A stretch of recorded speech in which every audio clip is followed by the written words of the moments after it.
Les centrales thermiques à flamme sont capables de produire rapidement de l'énergie.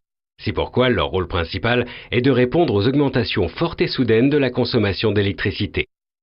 Dans une centrale thermique, on chauffe de l'eau pour la transformer en vapeur, c'est le principe de la cocotte minute. La force de cette vapeur entraîne une turbine dont la rotation va permettre la production d'énergie électrique. Tout d'abord, pour chauffer l'eau, on installe plusieurs brûleurs dans une chaudière. La flamme des brûleurs peut être alimentée par différents types de combustibles.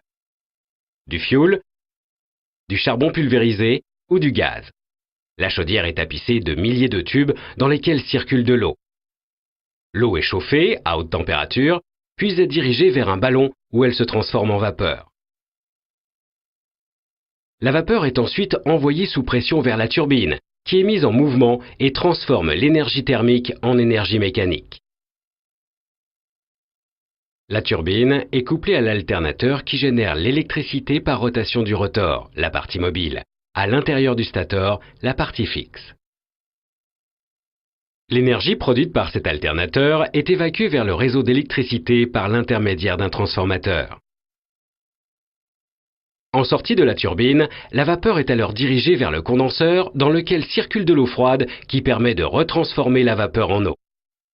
Enfin, cette eau retourne vers la chaudière où elle est de nouveau transformée en vapeur et le cycle recommence.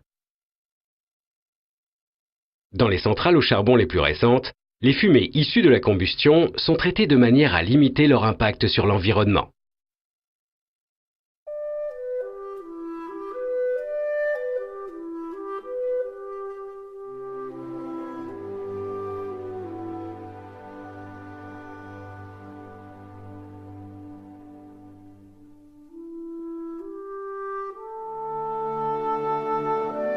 Les centrales hydrauliques sont dites de basse chute lorsqu'elles sont situées sur de grands fleuves à faible pente et à très fort débit. Dans ce cas, l'électricité est produite en continu au fil de l'eau. Un barrage dérive l'eau vers la centrale. Aussi, pour ne pas interrompre le trafic fluvial, chaque centrale est dotée d'une écluse.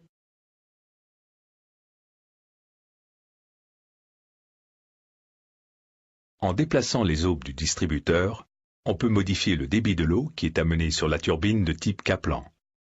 Celle-ci est équipée de pales mobiles dont l'orientation permet de conserver un bon rendement. Dans sa rotation, la turbine entraîne l'alternateur qui lui produit l'électricité. Enfin, l'énergie produite par cet alternateur est évacuée vers le réseau de transport d'électricité par l'intermédiaire d'un transformateur.